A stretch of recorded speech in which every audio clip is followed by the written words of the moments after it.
This is my first attempt at the video essay form, so bear with me. Thank you. Hi! Hi! First, some disclaimers. I live in Norway and it's November, so it's going to be very dark here. The house is a mess, I know, I live here, I know about that. All of the content is based on my opinion except for the actual historical facts. So it's okay if you have another opinion, I'm not going to fight you. I am not a professional seamstress, I'm just a hobbyist. So some of the techniques I use might be disputable for you, and that's also fine. We live, we learn. The reason for me to make that video is that I learned that the Polish edition of Burda magazine is going to cease to exist with the end of this year, which was a big and unpleasant surprise for many of the Polish seamstresses. And I wanted to tell you a little more about that and the history behind that. Let's start with my background and Polish Burda background. I have been sewing for the past 6 years, and I started when I got pregnant. Before me, my mother used to also collect all the sewing magazines, and she was using the sewing machine, but she was more into embroidery and knitting, stuff like that. Her mother, so my maternal grandma, she used to sew a lot. She had 4 children, and she made clothes for all of them, and herself included. My other grandmother, she didn't use the sewing machine, but she had access to the magazines and she could acquire them for the rest of the family, and she did that from time to time. So that is why my collection of the sewing magazines, and specifically Burda, is extensive. It's everything that you can see on this shelf, and this shelf, and that shelf, and it's not even all of that. The oldest one that I have is this one, and this is November 1965. So I have access to all of the original designs from 60s, and I think that later on we can also take a look at that. And as I said, it's not only Burdas. I have another one that is from the beginning of the 60s, 1960, called a Record. Or actually this one might be from the 50s as well, because there is no timestamp on that one. And yeah, even if you know that one, you could let me know. The number is 6/380. Could be 50s. If you know any Polish people, you could hear the term PRL, which stands for Polish People's Republic. It was a country that was created right after the Second World War, and it came to an end in 1989. Those were the Soviet times, and the access to all of the Western goods was very limited. So many people, they just had to use what they had. They couldn't just go and buy clothes. Well, they could, but it wasn't the same as we have it today. It was very limited. And there were a lucky few that were either sailing on the commercial ships or on the fishing boats. Some of that were working abroad, and they were earning their wages in dollars, American dollars, and they could go to the special shops called Pewex or Baltona, and there they could exchange the goods for the dollars they earned. But it was very limited. And the biggest dream of many teens of that age was to get a special pair of trousers, jeans with the bell bottoms, from that shop, because you just couldn't get it anywhere else. And so people still wanted to be fashionable, of course, and they had to use the sewing magazines. And for these people, Burda was the answer they were looking for. And that is also the background why the sewing stopped being that intense and popular in the 90s. Because when the Berlin Wall dropped and Polish people could get their passports again and travel abroad and buy all the stuff that they couldn't before, the sewing felt like something that was done by the poor people. they didn't have the access to the resources as other had, right? So they had to do with what they had. And it only came back recently, I feel, because of the fashion based around recycling and upcycling and being unique. It only has been happening for the last couple of years, in my opinion. Also, many housewives just felt freed when they just didn't have to labor by the machine all day. They didn't have to spend all those hours making all those garments. They could just save time and go to the shop and buy stuff. And that was like a miracle for many. So, for the people living in PRL, Burda was the answer. And other sewing magazines as well. But Burda was special. It was first created in Germany in 1950, so 5 years after the Second World War has ended, because Germans, they were also destroyed during the war in many ways. They lost the war, and many of them didn't have the money to just go and buy stuff. They had to make it. And it only took another 5 years for the magazine to reach Poland. It arrived in 1955, but it was not translated.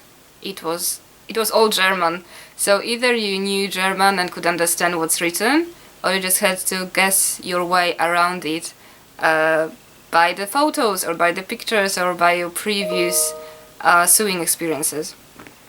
The first one that I could find that had some sort of Polish text written on it is the one that I have here. It's the 3rd March from 1975. And it's very German, but it says here that the Polish text is included. So inside there was a special little leaflet, like that had Polish text that explained what to do with all the pattern pieces. But it wasn't until 1990s, and if you browse the internet, it will tell you that the first Polish Burda was released in 1991, but when I went through all the issues that I have, I found that it's not quite true, and the first one that I have is from October 1990, and that is it. That was the first one. From 1990 to 2022, 32 years on the Polish market, and then they just want to say goodbye, we had enough. I think it's pretty sad. Although I can understand why it happened, what led to that decision, but I think that maybe some of it could still be salvaged. Some of the criticism pointed towards Burda is that the sewing instructions are difficult, and there are the whole internet forums that are just based around, what do you think they meant when they wrote that line, and what should I do with this piece? But recently Burda also started to work around that. They started to put detailed instructions with illustrations for some of the patterns they have, and they also made some videos, so they are going towards the goal of making their instructions easier to understand, which is nice. And the other criticism that is popular is that their designs are very repetitive. And I can see that, but you know, if you have a magazine that goes out every month for every year since 1955, you will end up with a lot of patterns, right? And some of them, well, they will have to be repetitive. There is no way around that.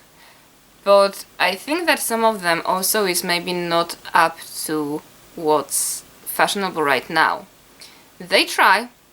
When the cottagecore was so popular past 2 years and the puffed sleeves suddenly came back, Burda reacted to that. We got a lot of patterns for that specific silhouette, so they pay attention. But I think that still many of their silhouettes is, well, I think that they are going for timeless and very classical and elegant, something that you could wear if you are 20 or if you are 40, or if you take a magazine from the 70s, and it's still wearable, it's still fine, you wouldn't look funny.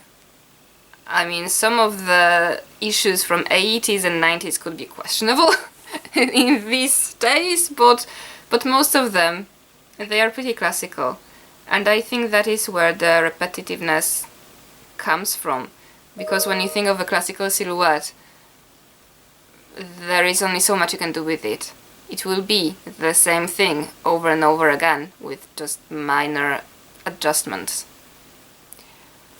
Some people also complain about the sizing, as they feel that the size they used was not really meant for the body. But I think that when you are making clothes, you have to learn about your body shape, and you will always have to adjust the pattern to suit you best. And there is just a few people that have that model shape that they can just wear stuff straight out of the magazine, but everyone else, they will always have to adjust, no matter where the pattern is coming from. Another interesting thing is that all the language issues that I had my hands on, they have their own specific web pages. And it's not that there is one page that you just switch the language in the upper corner and everything else stays the same. It's separate whole web pages for each country, and they have different information. Like, for example, if you go to the Russian one, you usually can get to know what will come in the next issue for like 2 months ahead, with the photographs and descriptions and everything. So if I want to know what's ahead of me, I would go to the Russian page. If I want to know how to put something together looking at the videos, I would go to the British edition, because they seem to be more video based. Even when it comes to describing what will come in the next issue, they will use videos to show that for some reason. The Nordic edition is... they have no information there. It's almost empty. It's almost nothing. And the Polish one, it has some information, but it can be difficult to navigate, difficult to get through. And the funny thing, when you live in Norway, you have the access to 2 different language versions, to the British one and to the Nordic one. And the Nordic one is printed out in, I think, 3 languages, if I'm correct, or at least 2 of them, at least in Swedish and Danish, possibly some Norwegian. It's one thing, it's just that you get text and then a slash and then the rest of the text in another language. That is how they do it. And it always comes in a plastic bag, so you cannot open the magazine in the shop and just browse through it and decide if you want to buy it or not. And it arrives late. So when I go to the shop at the beginning of the month, I will not see the Nordic version that didn't come yet, but I will see the British one that is open, and I think sometimes it's even cheaper than the Nordic one, but I'm not 100% sure, I don't remember. So what I thought we could do to honor the Polish edition of Burda is to go back to that first fully Polish magazine that was printed in November 1990 and try to make something out of it. And I'm so happy that I found it, because the first one that I looked at was either from November 1990 or January 1991, and it was just not usable. I mean, I really wanted to make something out of it, but I decided that if I'm going to make a garment that I will never use because I hate it, there is no point. There is just no point to waste all that fabrics. But this one, I hope we can work with it. So. And this is the one from the 60s. So as you can see, it didn't change that much. It really didn't. So here is the coat, and in 3 options even. And the more I look at it, the more doubts I have. But we're just gonna use it as a learning opportunity, right? So we are interested in making the size 36, 38, this one. And it says here that we need the parts from 54 to 58 on the sheet C. in the red color, and here is the line that we're supposed to be finding. And we're going to have front, back, front of the sleeve, back of the sleeve, the facing, and the collar. And the way to work around that magnificent map is, they said we are searching for the red color and number 54 on the top of the sheet, and on the bottom of the sheet you have all these numbers, which is helpful when you're trying to find a specific one. And we wanted 54 red, which is that thing, and that means that we are going to find it here. See? 54 and 54A. I think it's split in two because it's a big piece, so we're just going to add a little bit more afterwards. So, and that is the line that we are after, yeah? And this is where the baking paper comes in handy, because you are going to find the line that you're interested in, right? 54, remember? It was right here. And continuing, you're going to put the baking paper on top of that. Just remember that you need a little bit more space for the seam allowance.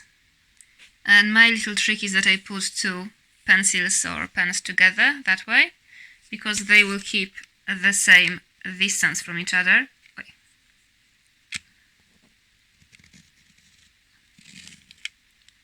Which is about exactly the seam allowance that I need, right? So again, finding that 54, somewhere around here, I think it was, yeah. And I am going to trace that line, just more elegantly, you know, like that, continuing on for each and every pattern piece that we have here.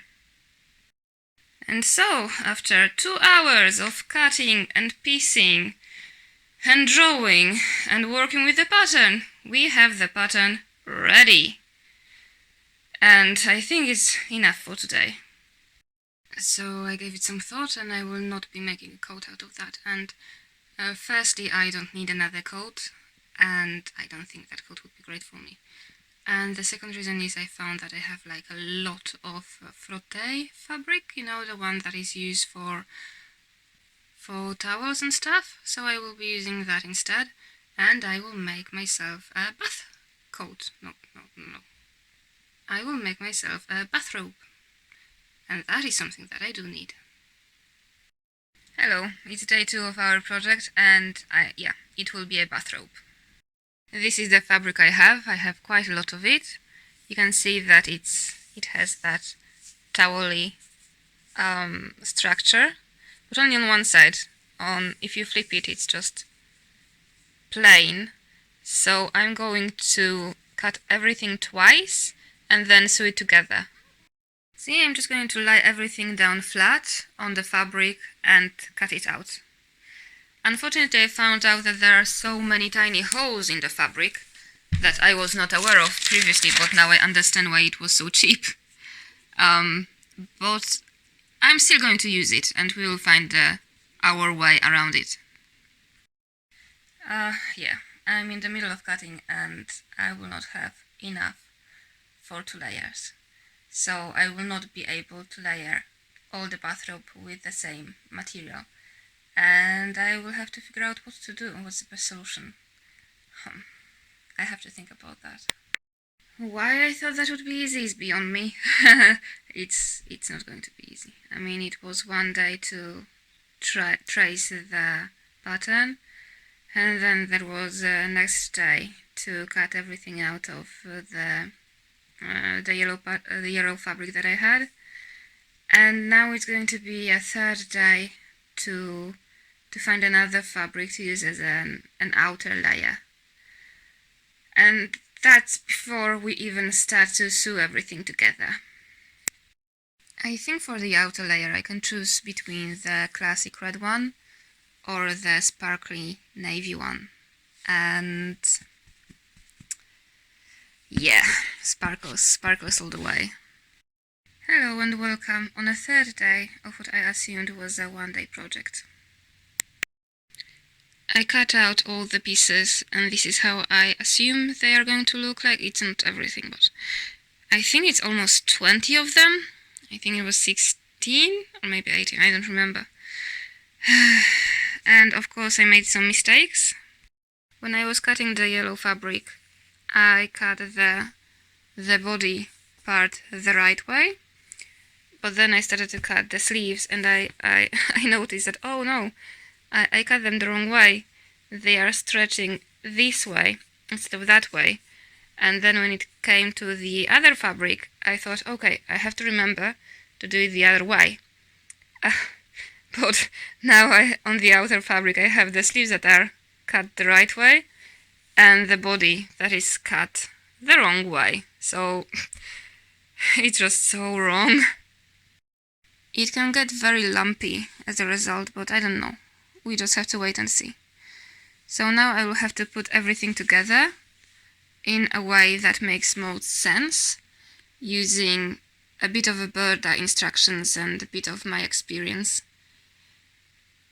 Wish me luck.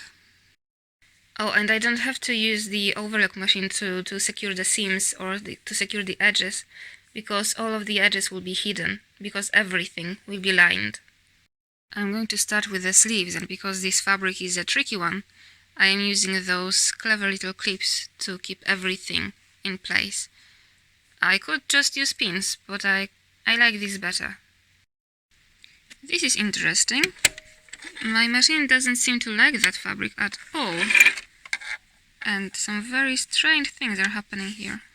This should not look like that.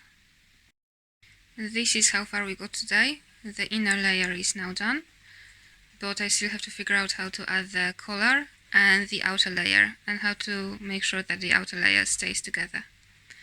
But that's a story for another day. Hello, and welcome to day 4 of what was supposed to be a one-day project. I asked around and I found out what was the issue with the seams yesterday. In a way, I mean, I exchanged the thread, I exchanged the needle, and I got some rest, and now it's working the way it's supposed to be. See, we are getting that neat, reasonable seam, which is way better than whatever the shit was that we got yesterday. So, some serious progress has been made today, although it looks less like a bathrobe and more like magician's robe, or a wizard, or I don't know. But I still have to make the proper shape out of the collar and finish up all the edges. And then we will be done. But I don't know if it will happen today or tomorrow. We will see. So many sparkles. Hello in day 5. We have just a couple of stitches left, but most of them will be done by hand. And then hopefully a grand reveal, if it's not raining. It has been raining for the last 3 weeks. Ready for the grand reveal?